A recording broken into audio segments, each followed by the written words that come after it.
জয়গুরু সবাইকে, আমার নতুন একটা ভিডিওতে স্বাগত সবাইকে।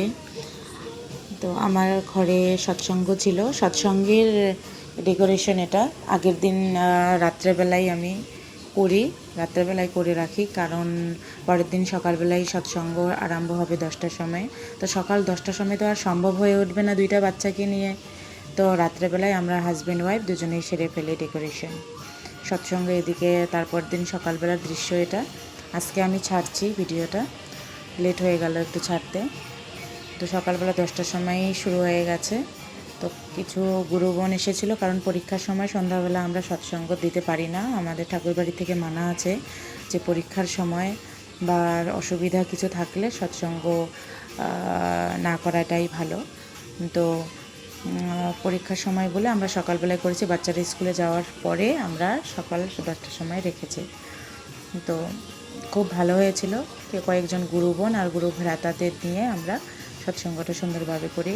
যেহেতু আমাদের ঠাকুরের আমাদের গুরুর জন্ম মাস ভাদ্র পরিক্রমা বলি আমরা, তো তার ভিতরে একটা দিন তো গুরুকে স্মরণ করার জন্যই বা সবাইকে ডেকে একটু নাম কীর্তন করার জন্য মনটা চায়, তো সেই জন্যেই দেওয়া।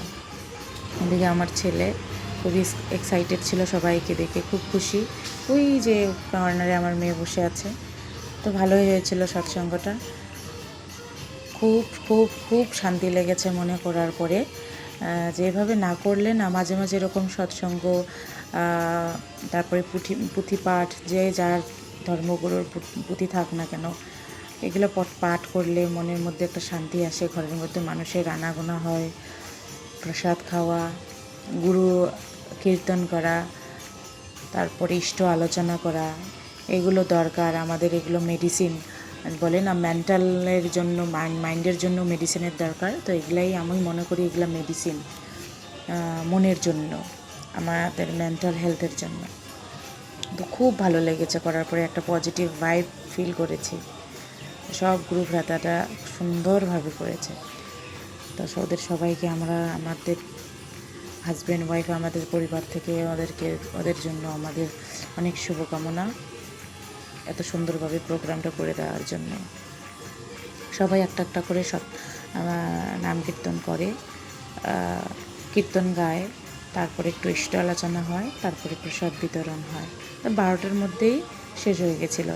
আবার বাচ্চারা যখন চলে আসবে তার আগেই সব কিছু মানে কীর্তন শেষ হয়ে গেছিলো, মানে সুন্দরভাবে হয়ে গেছিলো টাইমের মধ্যে। তো আমাদের সৎসঙ্গ 1.5 ঘন্টার ভিতরেই শেষ করতে হয়, আমাদের এটা নির্দেশ, আমাদের ঠাকুরবাড়ির থেকে নির্দেশ দেওয়া আছে। ওই নির্দেশেই আমাদের ইষ্ট আদেশ হিসেবেই আমাদের এটা কাজ সারতে হয়। 1.5 ঘন্টার ভিতরেই শুরু হবে এবং নাম কীর্তন হবে, ইষ্ট আলোচনা হবে, প্রসাদ বিতরণ হবে। 1.5 ঘন্টার মধ্যেই আমাদের নাম কীর্তন শেষ হবে এবং তারপরে যা হয় তাই। তা আশা করি আমার ভিডিওটা সবাইকে ভালো লেগেছে। ভালো লাগলে লাইক কমেন্ট করবেন জয়গুরু বলে, এবং যদি ইচ্ছে হয় অবশ্যই শেয়ার করবেন। শেয়ার করলে কি হয়, অন্য গুরু ভ্রাতারা, গুরু বোনরা দেখতে পারে, একটু আনন্দ নিতে পারে এখান থেকে।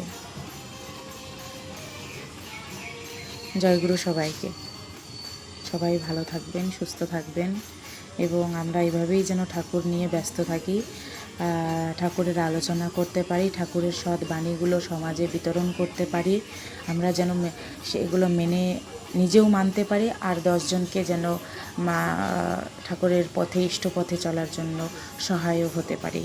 কারণ ইষ্ট ছাড়া তো আর কেউ নেই এই দুনিয়ায়, মানে এত সংকটপূর্ণ অবস্থায় যেন ঠাকুরকে মাথায় রেখে আমরা চলতে পারি। জয় গুরু।